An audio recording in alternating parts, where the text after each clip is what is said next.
உங்க வீட்ல எப்ப பார்த்தாலும் சண்டை சச்சரவா இருக்கா? கணவன் மனைவிக்குள்ள நிம்மதியே இல்லையா? உங்க வீட்ல இருக்கிற கெட்ட சக்தியை விரட்டி குடும்பத்துல ஒற்றுமையை உண்டாக்க சித்தர்கள் சொன்ன இந்த கோமியம் தெளிக்கும் ரகசியத்தை செஞ்சு பாருங்க. குடும்பத்துல எதுக்கெடுத்தாலும் சண்டை, காரணமே இல்லாம கணவன் மனைவிக்குள்ள மனக்கசப்பு, வீட்ல யாருக்குமே நிம்மதி இல்லாத சூழ்நிலை, இப்படி இருந்தா அங்க நெகட்டிவ் எனர்ஜி அதிகமா இருக்குன்னு அர்த்தம்.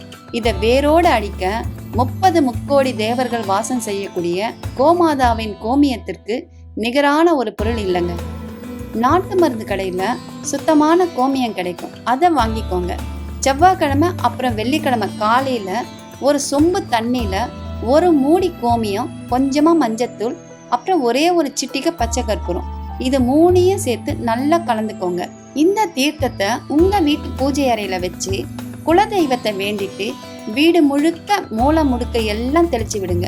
முக்கியமா உங்க வீட்டு நிலவாசப்படியிலையும் பெட்ரூம்லயும் நல்லா தெளிங்க. கோமாதாவோட கோமியத்துக்கும் பச்சை கற்பூரத்துக்கும் எப்பேற்பட்ட நெகட்டிவ் எனர்ஜியும் கண் திருஷ்டியையும் சுட்டு பொசுக்கக்கூடிய சக்தி இருக்குங்க. வீட்டில் இருக்கிற சண்டெல்லாம் காத்தோட பறந்து குடும்பத்துல அன்னோன்யம் அதிகரிக்கும்.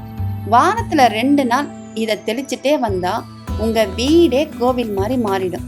இந்த வீடியோவை ஷேர் பண்ணிட்டு நம்ம சேனலை மறக்காம சப்ஸ்கிரைப் பண்ணுங்க.